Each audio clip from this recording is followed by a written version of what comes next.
Dear Esther, I have now driven the stretch of the M5 between Exeter and Bristol over 21 times. But although I have all the reports and all the witnesses, and have cross-referenced them within a millimetre using my ordnance survey maps, I simply cannot find the location. You'd think there would be marks to serve as some evidence. It's somewhere between the turn-off for Sanford and the welcome brake services. But although I can always see it in my rear-view mirror, I have as yet been unable to pull ashore.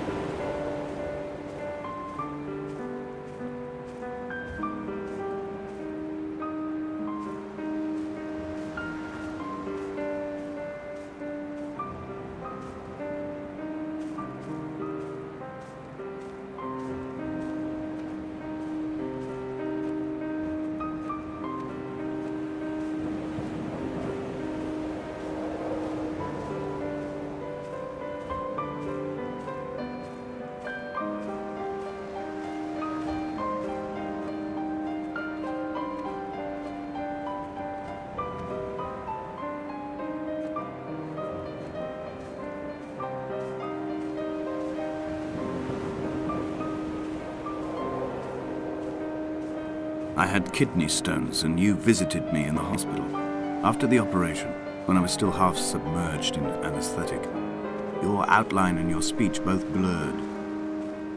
Now my stones have grown into an island and made their escape, and you have been rendered opaque by the car of a drunk.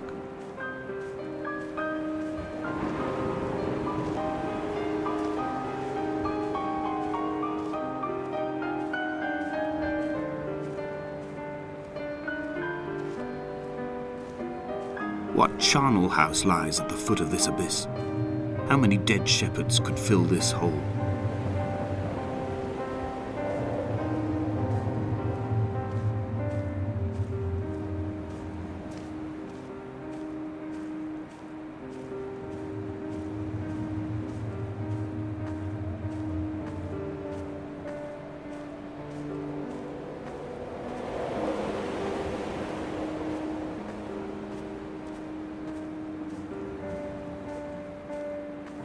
I've begun my ascent on the windless slope of the western side. The setting sun was an inflamed eye squeezing shut against the light shone in by the doctors. My neck is aching through constantly craning my head up to track the light of the aerial. I must look downwards, follow the path under the island to a new beginning.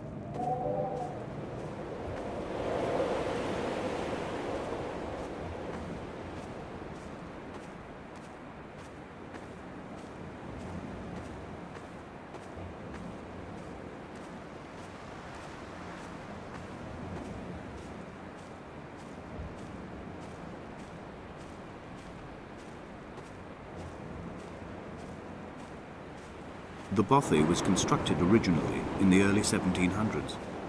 By then, shepherding had formalized into a career. The first habitual shepherd was a man called Jacobsen, from a lineage of migratory Scandinavians. He was not considered a man of breeding by the mainlanders. He came here every summer whilst building the bothy, hoping eventually that becoming a man of property would secure him a wife and a lineage. Donnelly records that it did not work. He caught some disease from his malcontented goats and died 2 years after completing it. There was no one to carve white lines into the cliff for him either. 3 cormorants seen at dusk. They did not land. This house built of stone, built by a long-dead shepherd. Contents: my camp bed, a stove, a table, chairs, my clothes, my books. The caves that score out the belly of this island, leaving it famished. My limbs and belly famished. This skin, these organs, this failing eyesight.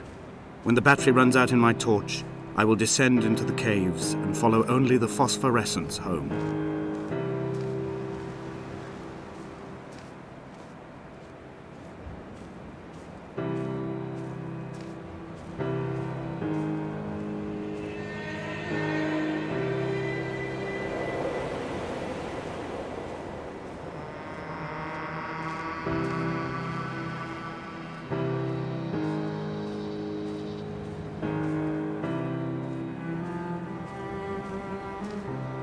He left his body to the medical school and was duly opened out for a crowd of students 21 days after his passing.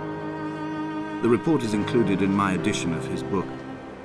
The syphilis had torn through his guts like a drunk driver, scrambling his organs like eggs on a plate. But enough definition remained for a cursory examination, and, as I suspected, they found clear evidence of kidney stones. He's likely to have spent the last years of his life in considerable pain. Perhaps this is the root of his laudanum habit. Although its use makes him an unreliable witness, I find myself increasingly drawn into his orbit.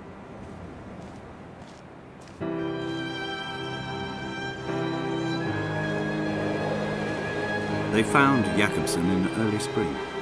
The thaw had only just come. Even though he'd been dead nearly 7 months, his body had been frozen right down to the nerves and had not even begun to decompose. He'd struggled halfway down the cliff path, perhaps looking for some lost goat, or perhaps in a delirium, and expired, curled into a claw right under the winter moon. Even the animals shunned his corpse. The mainlanders thought to bring it home unlucky.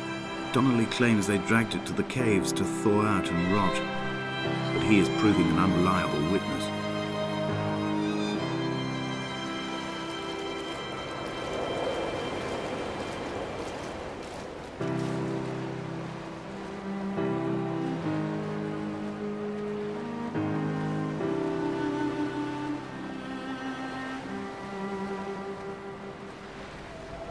Climbing down to the caves, I slipped and fell and have injured my leg. I think the femur is broken. It is clearly infected. The skin has turned a bright, tight pink, and the pain is crashing in on waves, winter tides against my shoreline, drowning out the ache of my stones. I struggled back to the bothy to rest, but it has become clear that there is only one way this is likely to end. The medical supplies I looted from the trawler have suddenly found their purpose. They will keep me lucid for my final ascent.